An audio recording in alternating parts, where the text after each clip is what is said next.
Always give thanks. Hindi na malaya ni Flora ang hagdan pababa, kaya't bigla na lamang siyang nahulog. Buti na lamang may nakaharang na gamit na kanyang nasandalan at naiapak din niya ang isang paa sa sahig para di tuluyang bumagsak. Because of the force she used to stop her fall, medyo nanakit ang kanyang paa. Thankfully, after soaking her foot in water with ice at konting masahe, nabawasan din ang sakit. Habang nagpapahinga, naisip ni Flora na kailangan niyang umakyat baba, kailangan niyang maglakad papuntang sampayan.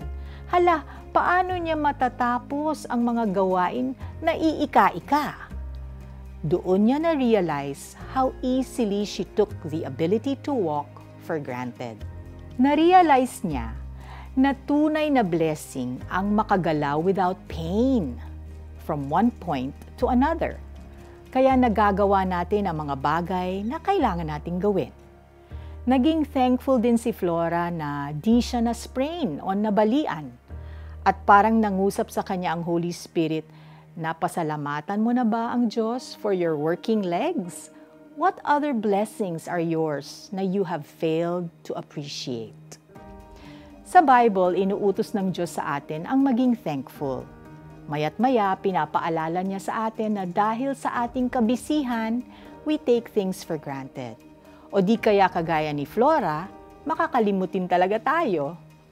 Not being thankful, however, does not only make us forgetful, but disobedient. Gusto kasi ni Lord na thankful tayo. When we start to grumble and complain instead, like what the recently freed from slavery Israelites did in the wilderness, we might be in danger of experiencing God's discipline. In their case, the Lord sent venomous snakes among them.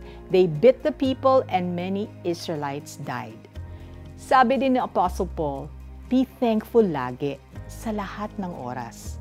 Even now. Oh, ready ka na ba magpasalamat sa Diyos? Manalangin tayo. Lord, forgive me. Madalas nakakalimutan kong magpasalamat, lalo na sa mga bagay na laging nariyan. Thank you for being forgiving and loving toward us.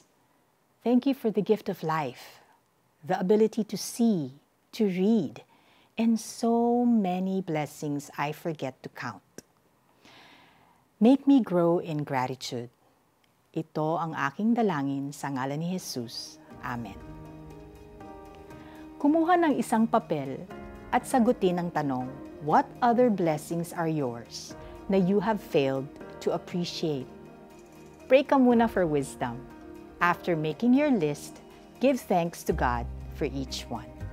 Magpakatibay kayo sa pananampalatayang itinuro sa inyo at lagi kayong magpasalamat sa Diyos.